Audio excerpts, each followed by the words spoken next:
Oh, the pain of a long day. It starts in my stumps, which start as feet. It wends slowly, makes its way with constance up and up until breath, its voice in our throat, has wheeze, husky, like a big pup.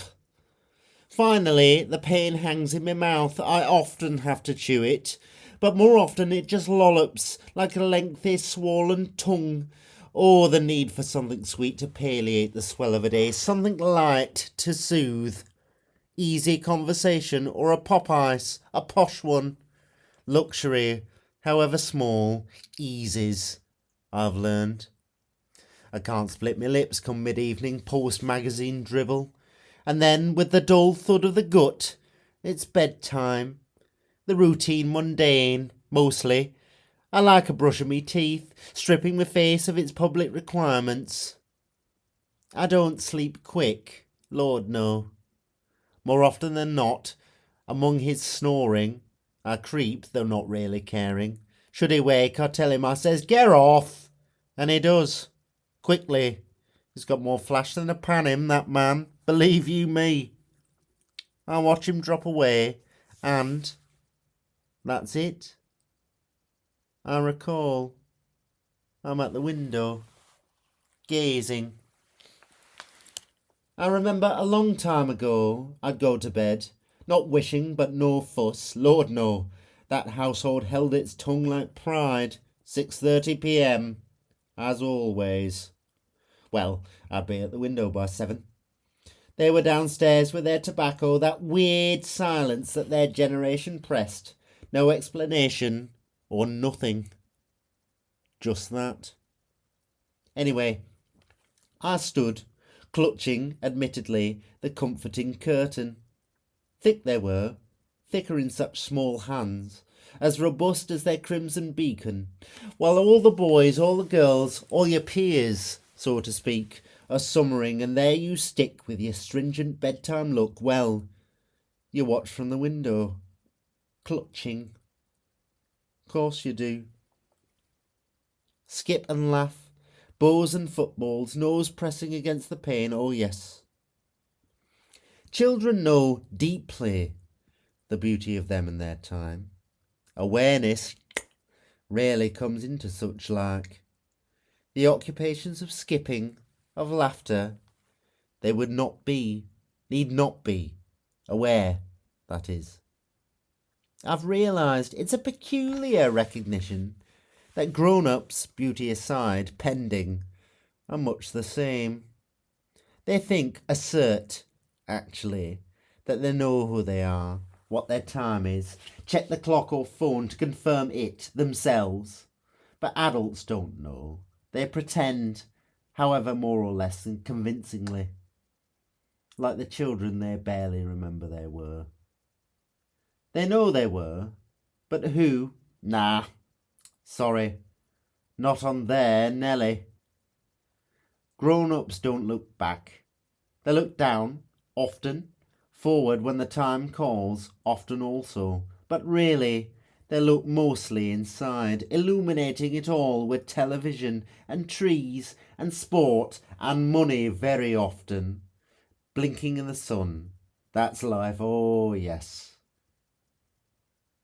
Children occupy themselves because adults do and say because they can't get hold of the something they cannot identify. That's why they do and don't do, say and don't say.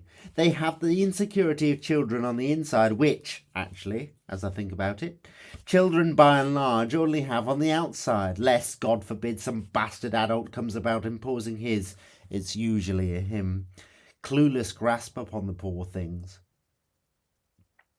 My dad never not like that.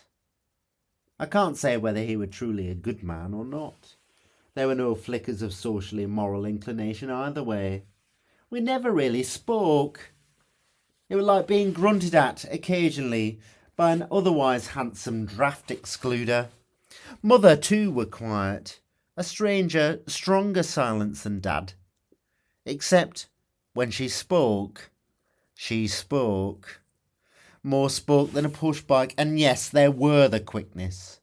There was something thick, called porridge, about her.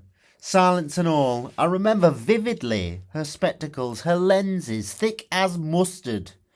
Should have gone to Specsavers, bloody. I say he never knocked, and he didn't in the modern sense. But I do remember I were at the window, summer again, viewing the lark outside. The handle turned and I was so surprised I jumped and scrambled all at once.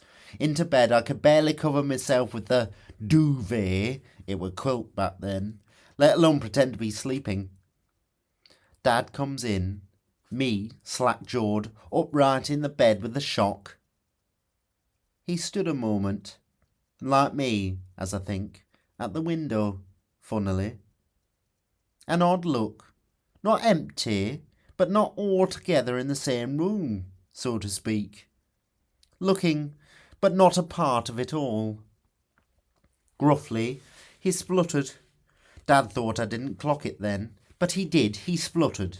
A bit like the pushback of a pincushion when attempting to dryly replace the pin. Anyway, spluttering, gruffly, came his words. You gazing at the window again, love? Well, if I was shot before, double it. I nodded, having found me wherewithals to close me childish mouth. He nodded respondingly, though largely in the floor, hands in pockets, bald spot showing affectionately.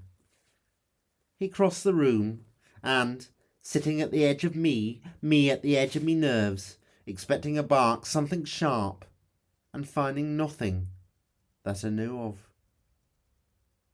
He smiled, cheeks red and plump like a newborn, and then I remember clear as he kissed me, just above the forehead. Everything were gentle, like, truly. Then, gruff, but again gentle. Somewhere or other, he said, make sure you get on the other side of the pain one day. And when you do, enjoy the air of it. I nodded, slacker than my earlier poise. He nodded, chuffed though restrained, got up and left. Door closed. I slinked out of bed, half forgetting what had just happened, the other half gently puzzled mind. And I looked out the window again, imagining what the fresh air would feel like, smell like, how to enjoy it in time.